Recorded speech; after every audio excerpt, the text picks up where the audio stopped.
మా అక్క చెల్లెమ్మలని, మా మహిళలని మరోసారి నమ్మించి మోసం చేశారు.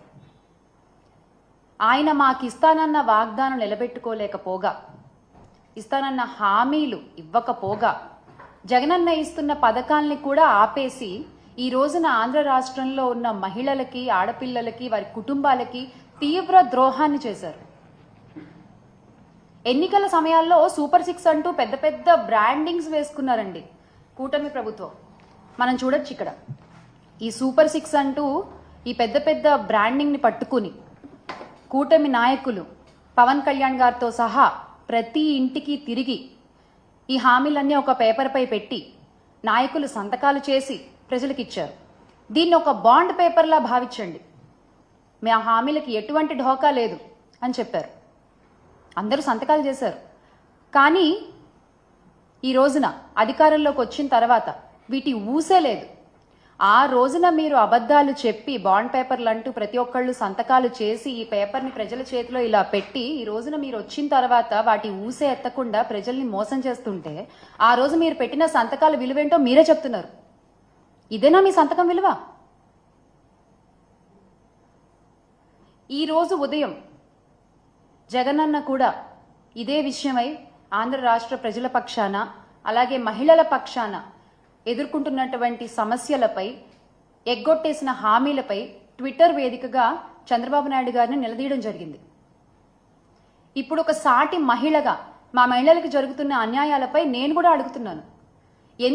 ఎందుకని ఇలా పదే పదే మహిళల్ని మీ మాటలతో నమ్మించి మోసం చేస్తున్నారు? ఇది చీటింగ్ కాదా?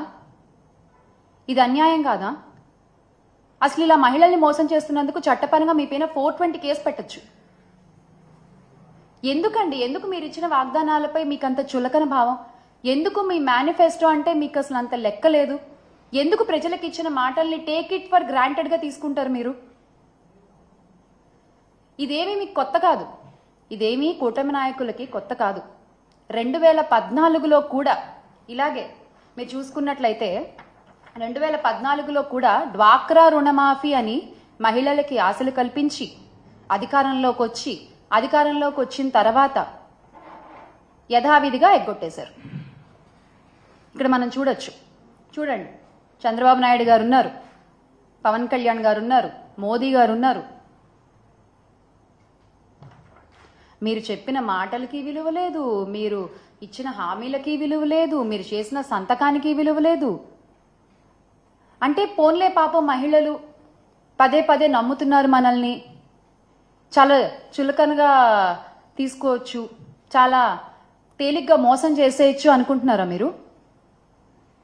ఈ రోజున మీ మాటల్ని మళ్ళీ మళ్ళీ నమ్మి మోసపోయే మహిళలు ఎవరూ లేరు.